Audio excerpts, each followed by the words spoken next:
Bismillahirrahmanirrahim. Assalamualaikum warahmatullahi wabarakatuh. Alhamdulillahillazi anzala sakinatan fi qulubil mu'minin liyazdadu imanan ma'a imanihim. Allahumma salli wa sallim ala Muhammadin sallallahu alaihi wasallam wa ala alihi wa sahbihi ajmain. Subhanaka la ilma lana illa ma 'allamtana, rabbi zidna ilma warzuqna fahma. Rabbi syrah li sadri wa yassir li amri wahlul 'uqdatam min lisani yafqahu qawli. Wala haula wala quwwata illa billahil aliyyil azim. Amma ba'du. Bapak-bapak dan ibu-ibu jamaah salat maghrib rahimakumullah.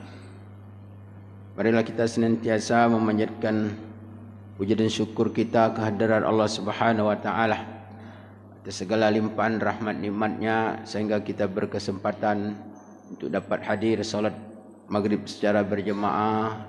Kemudian kita meneruskan setiap Jumat malam taklim kita, dan mudah-mudahan pertemuan kita yang kita lakukan seperti ini mendapat ridha dan barakah serta maghfirah dari Allah Subhanahu wa taala. Amin ya rabbal alamin. Selawat serta salam mudah-mudahan Allah selalu melimpahkannya kepada Rasul pilihan Nabi kita Muhammadin sallallahu alaihi wasallam, dan semoga kita mendapatkan syafaat dan dipertemukan Allah Subhanahu wa taala dengan baginda Rasulullah sallallahu alaihi wasallam di akhirat nanti. Amin ya rabbal alamin. Bapak Ibu rahimakumullah, baiklah kajian kita pada malam hari ini untuk meneruskan hal-hal yang berkenaan dengan iman kepada Rasulullah sallallahu alaihi wasallam.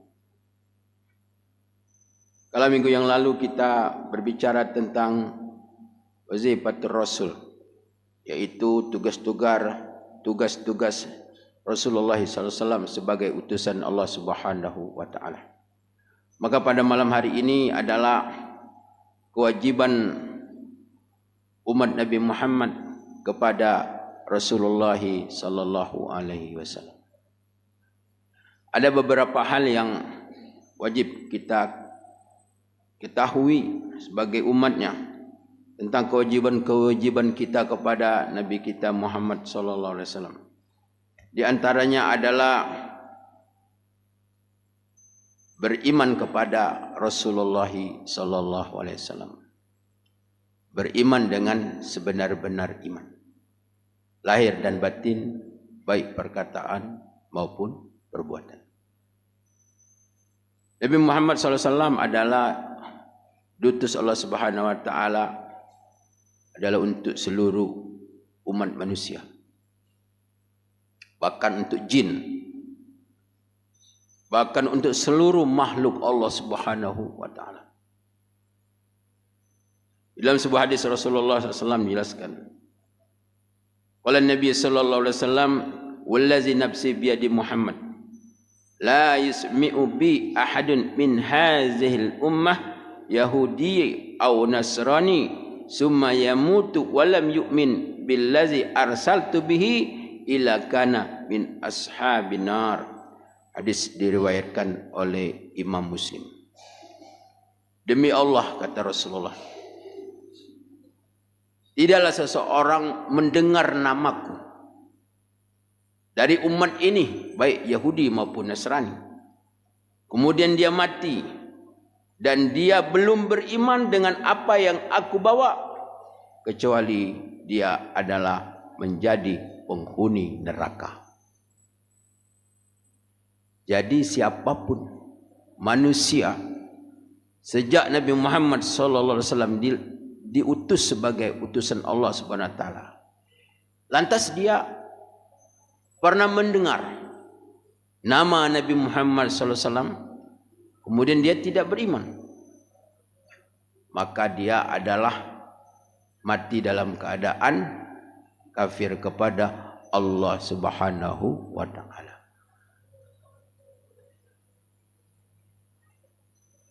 Allah Subhanahu wa taala berfirman di dalam surah Al-A'raf, ya qul ya ayyuhan nasu inni rasulullahi ilaikum jami'a.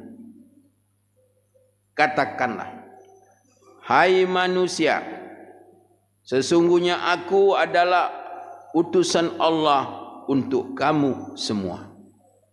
Jadi Rasulullah SAW itu adalah diutus untuk seluruh umat manusia sampai hari kiamat.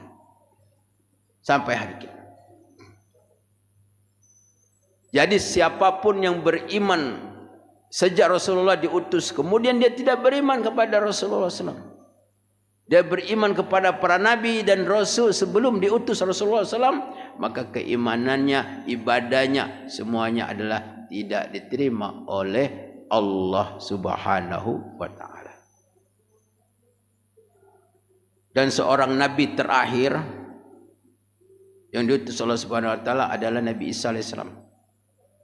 Rasul terakhir adalah khusus untuk Bani Israel. Khusus untuk Bani Israel.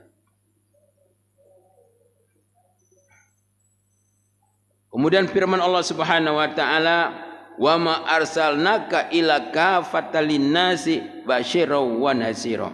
Surah As-Saba ayat 28. Dan tidaklah aku utus kau Muhammad kecuali adalah untuk seluruh umat manusia dan memberikan kabar gembira dan peringatan.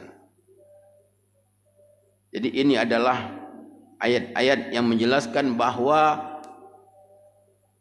Nabi Muhammad SAW adalah diutus untuk seluruh umat manusia. Ini yang pertama. Kemudian Rasulullah SAW ini adalah sebagai Nabi terakhir. Jadi tidak ada lagi Nabi dan Rasul sesudah Nabi Muhammad diutus. Sebagaimana firman Allah Subhanahu wa Ta'ala, maka Muhammadun aba ahadim mir rijalikum walakinna Rasulullah wa khataman nabiyyin. Tidaklah Muhammad itu bapa salah seorang kamu, tetapi dia adalah Rasulullah dan penutup para nabi. Ada kelompok manusia yang mengaku diri sebagai seorang muslim, yang mengaku ada Nabi sudah Nabi Muhammad SAW, yaitu Ahmadiyah. Jadi Ahmadiyah ini mengaku bahwa Mirza Ghulam Ahmad yang dilahirkan di Pakistan adalah sebagai Nabi. Dan pengikutnya juga banyak. Dan di tahun 2000 saya ketemu sama ustadznya sini, dan pengikutnya ada di waktu itu Lubuk Linggau, kalau tidak salah masih menjadi ibu kota Musirawas. Ada 600 jemaah. Ada 600 jemaah. Sampai sekarang juga ada masjidnya. Ahmadiyah yang mengaku, yang syahadatnya ada tambahan. Syahadu an la ilaha illallah wa syahadu anna Muhammad Rasulullah iza mula Muhammad Rasulullah. Jadi syahadat itu bertambah satu huruf, berkurang satu huruf, tidak sah imannya. Maka oleh karena itu ketika ada seseorang mengaku diri sebagai nabi atau rasul, maka kita wajib untuk tidak percaya. Wajib untuk tidak percaya.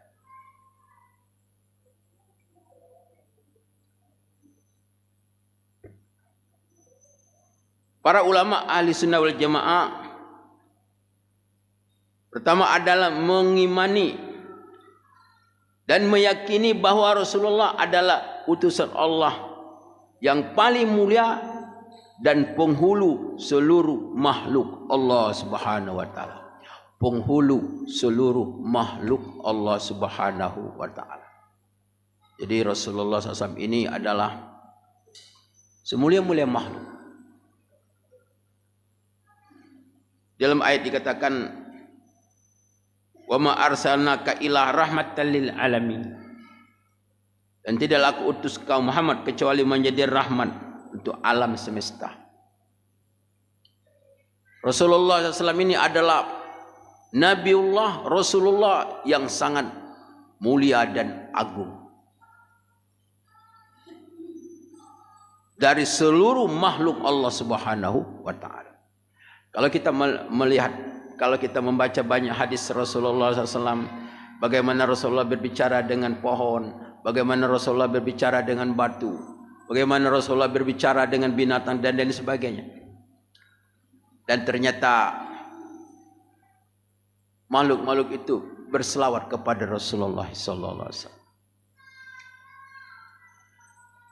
Pada suatu ketika Rasulullah SAW bertemu dengan orang Bedui. Rasulullah bertanya, "Wahai anak muda, mau kemana?" "Saya mau pulang ke rumah." "Aku ajarkan kepadamu suatu kebaikan." "Apa?" katanya. Yaitu kata Rasulullah, "Hendaklah kamu mengucap asyhadu an la ilaha illallah wa asyhadu anna Muhammadar Rasulullah." Kata pemuda Bedui itu, "Mana bukti atas kebenarannya?" Maka Rasulullah SAW melihat ada sebatang pohon di seberang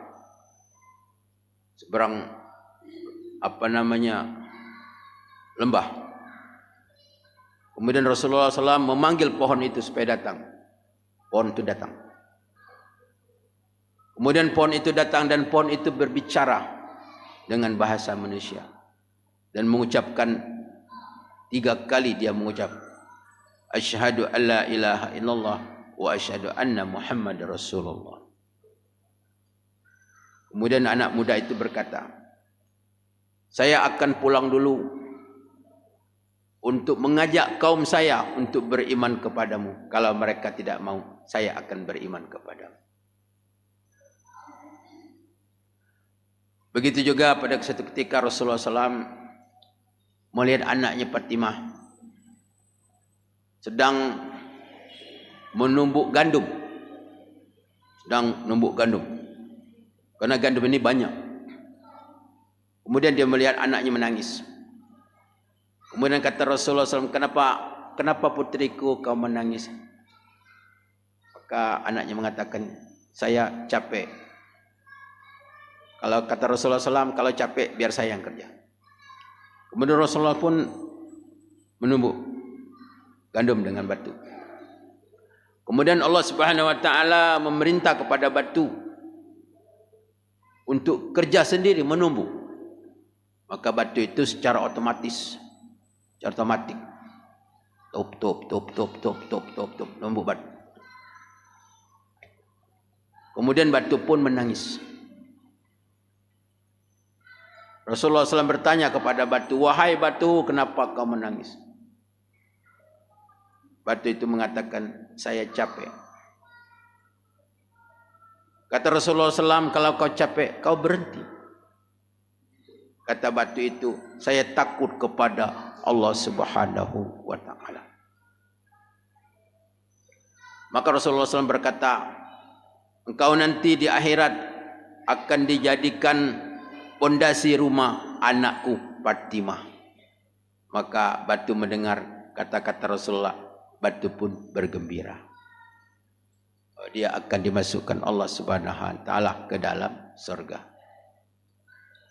Banyak sekali tentang hadis-hadis yang menerangkan bahwa Nabi Muhammad SAW adalah sebagai imam atau penghulu segala makhluk Allah Subhanahu wa ta'ala.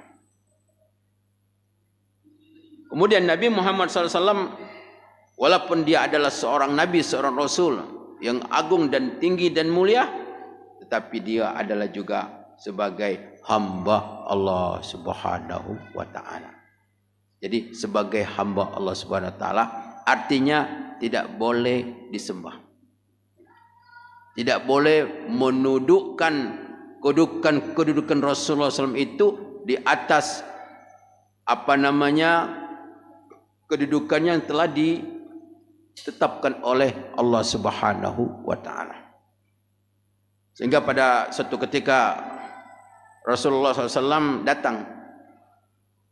Kemudian orang berkata, "Ya Rasulullah, ya khairuna, wabni khairuna, wa sayyiduna, wabna sayyiduna."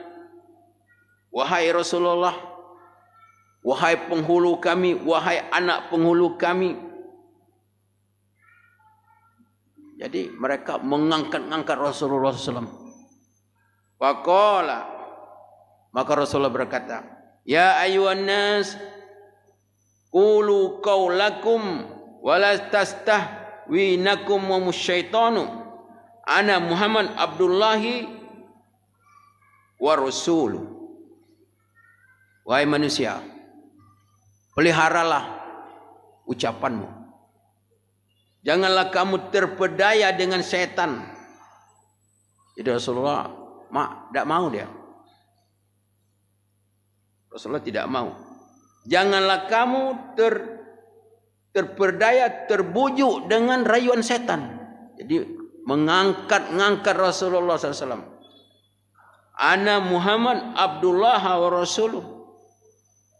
Saya ini, kata Rasulullah, adalah Muhammad anak Abdullah dan utusan Allah Subhanahu wa ta'ala.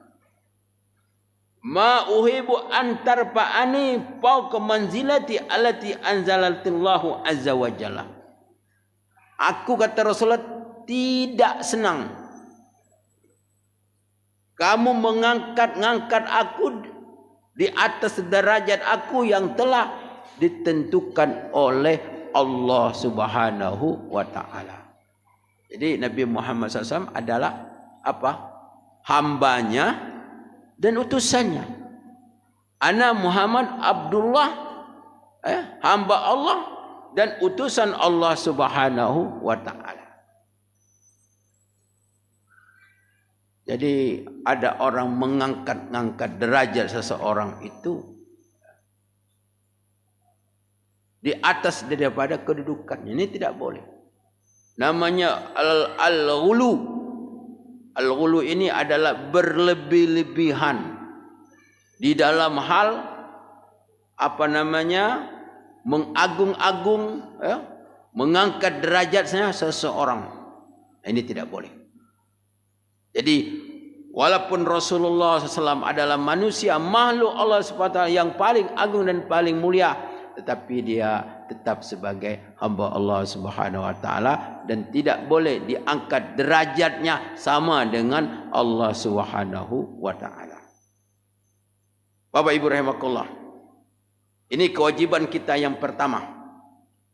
Kemudian kewajiban yang kedua adalah mencintai Rasulullah sallallahu alaihi wasallam. Jadi wajib sebagai umat Rasulullah SAW mencintai, menyayangi Nabi Muhammad sallallahu alaihi wasallam. Qala Nabi sallallahu alaihi wasallam, la yu'minu ahadukum hatta akuna ahabba ilaihi min walidihi wa walidihi wan nasi ajmain. Kata Rasulullah SAW, tidak beriman salah seorang kamu sebelum kamu mencintai aku, kata Rasulullah SAW, lebih daripada kamu mencintai bapaknya, anaknya, dan seluruh manusia. Jadi maksud tidak beriman di sini, tidak sempurnanya imannya seseorang kalau belum mencintai Rasulullah SAW itu di atas semua manusia. Pada suatu ketika Umar bin Khattab berkata kepada Rasulullah SAW, "Ya Rasulullah, ana uhibbuka ala nas ila nafsi." Aku mencintaimu ya Rasulullah atas semua manusia kecuali diriku. Kata Rasulullah, "La ya Umar, la ya Umar." Kemudian Umar berkata, "Ya Rasulullah, uhibbuka ala nas wa ala nafsi." Ya Rasulullah, aku mencintaimu lebih daripada di atas manusia dan termasuk diriku. Al-an ya Umar. Baru sekarang ya Umar. Jadi kesempurnaannya imannya seseorang itu manakala dia mencintai Allah, mencintai Rasulullah SAW di atas segala-galanya. Bapak Ibu rahimakumullah, kenapa kita wajib mencintai Rasulullah SAW? Yang pertama adalah Rasulullah SAW adalah kasih Allah Subhanahu wa taala. Jadi kalau kita ingin mendapatkan kasih sayang Allah, rahmat Allah, kita hendaklah mencintai orang yang dicintai, disayangi oleh Allah Subhanahu wa taala. Kemudian yang kedua adalah kita wajib mencintai Rasulullah SAW karena Rasulullah SAW sangat amat mencintai umatnya. Pada suatu ketika istrinya Isa berkata kepada Rasulullah SAW, "Ya Rasulullah, tolong doakan aku agar aku ini menjadi ahli sorga." Kemudian Rasulullah mendoakan. Setelah itu Rasulullah melihat muka istrinya begitu senang, cerah. Kemudian Rasulullah bertanya, "Kenapa kelihatan kau begitu senang?" "Aku sudah didoai oleh Rasulullah SAW." Kata Rasulullah SAW, "Aku mendoakan umatku setiap waktu." Jadi Rasulullah SAW tidak pernah lupa pada umatnya. Bapak Ibu rahimakumullah, Rasulullah SAW ketika dia akan meninggal dunia, di saat-saat malaikat maut datang, maka Rasulullah bertanya kepada malaikat maut, "Wahai malaikat maut, bagaimana cara engkau mencabut nyawa umat?" Kata malaikat maut, "Aku akan mencabut ruh orang-orang yang beriman seperti menarik rambut dari dalam tepung." Artinya sangat berhati-hati. Kata Rasulullah SAW, "Wahai malaikat maut, kalaulah kau mencabut ruh umatku dengan rasa sakit, maka rasa sakit itu lemparkanlah kepadaku. Lemparkan kepadaku biar umatku tidak merasa sakit ketika zakaratul maut." Ini adalah merupakan suatu ungkapan Rasulullah SAW begitu sayang dan cintanya kepada umatnya. Coba kita bayangkan. Umpamanya anak kita sedang sakit, ya. Bagaimana perasaan seorang ayah, seorang ibu? Kalau bisa, umpamanya kalau bisa, "Ya Allah, pindahkanlah sakit itu kepada kami ini, kepada saya sebagai ayah atau sebagai ibu." Ini adalah merupakan suatu ungkapan perasaan cintanya kepada anak. Gitulah Rasulullah SAW. Ketika hari kiamat, orang yang pertama kali dibangkitkan Allah dari alam kubur siapa? Nabi Muhammad SAW. Begitu Rasulullah duduk, menyadari bahwa hari sudah dikiamatkan Allah Subhanahu wa taala, maka Rasulullah pun bertanya kepada malaikat Jibril pada waktu itu, "Wahai malaikat Jibril, di mana umatku? Bagaimana keadaan mereka sekarang?" Dia tidak bertanya tentang istrinya, tidak bertanya tentang anaknya, tidak bertanya tentang keluarga, tetapi yang ditanya adalah keadaan umatnya. Ini merupakan tanda cintanya Rasulullah SAW kepada umat. Begitu juga di padang mahsyar. Begitu juga ketika manusia sedang ditimbang amalnya oleh Allah Subhanahu wa taala, Rasulullah hadir di situ untuk memberikan syafaat. Siapa yang mendapatkan syafaat dengan izin Allah Subhanahu wa taala, Rasulullah tolong. Begitu juga Rasulullah SAW adalah berdiri atau duduk di atas sirat sambil berdoa kepada Allah Subhanahu wa taala agar umatnya tidak masuk ke dalam neraka. Di saat manusia sudah dimasukkan Allah, yang masuk surga sudah masuk surga, kemudian yang masuk neraka sudah masuk neraka. Kemudian Rasulullah SAW adalah masuk ke dalam surga. Setelah itu Rasulullah keluar dari surga. Rasulullah adalah menghadap Allah Subhanahu wa taala untuk melihat keadaan umat-umatnya yang masuk neraka. Kapan mereka akan keluar? Bagaimana keadaan mereka? Begitu sayang dan cintanya Rasulullah SAW kepada umatnya. Maka oleh karena itu sudah sewajarnya, sewajibnya kita sebagai umat Rasulullah SAW untuk menanamkan rasa cinta kita kepada Nabi kita Muhammadin Sallallahu Alaihi Wasallam. Karena tangan itu tidak akan bertepuk sebelah. Jadi kecintaan Rasulullah SAW akan tidak mendapatkan manfaat kepada diri kita manakala cinta kita tidak kita miliki, itu cinta kepada Nabi Muhammad sallallahu alaihi wasallam. Bapak Ibu rahimakumullah, begitu juga kewajiban kita kepada Rasulullah SAW adalah untuk taat kepada Rasulullah SAW. Di dalam sebuah hadis Rasulullah SAW, kata Rasulullah SAW, kullu ummati dakhala jannah ila man abah. Semua umatku masuk surga kecuali yang tidak mau masuk surga. Lantas sahabat bertanya, qalu wa man aba ya Rasulullah? Siapa ya Rasulullah yang tidak mau masuk surga itu siapa? Kata Rasulullah SAW, wa man ata'ani dakhala jannah wa man asa'ani faqad abah. Siapa yang taat kepadaku, kata Rasulullah, yang itulah yang masuk surga.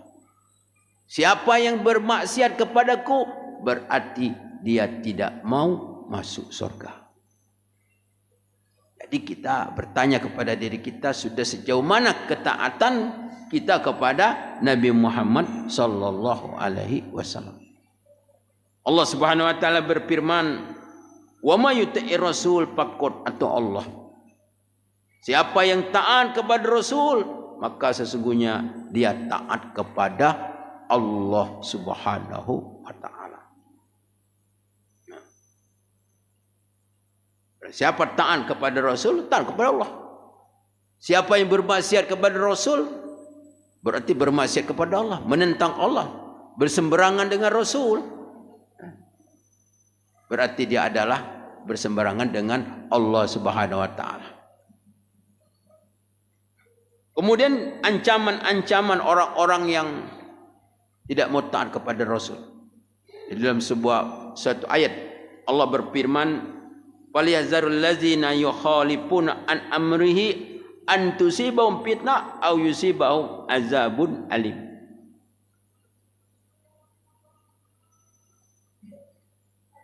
Falyazzarul ladzina yukhalifu an amri. Maka hati-hatilah, ini izar artinya peringatan.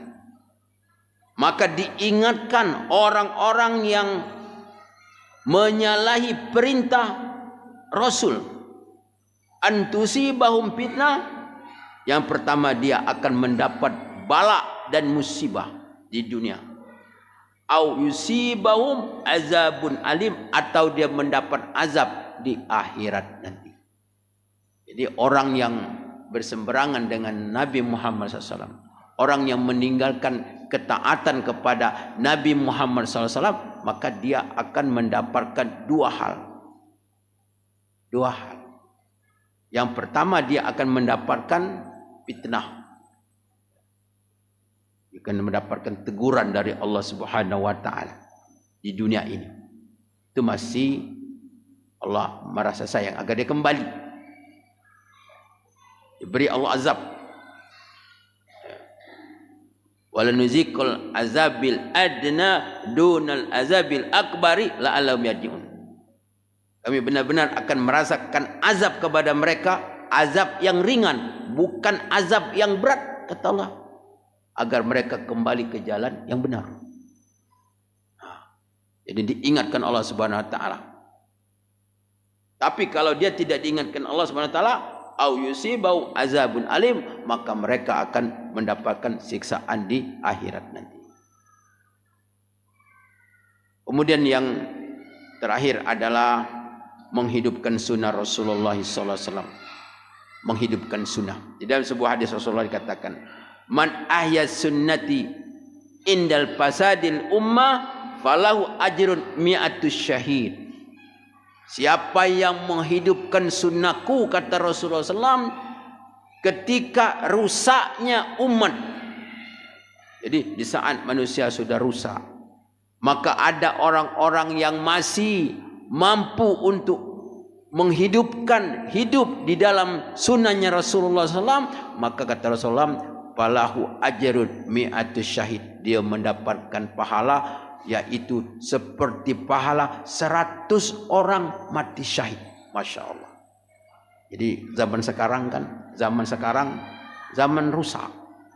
Manusia rusak. Manusia meninggalkan agama, meninggalkan keimanan.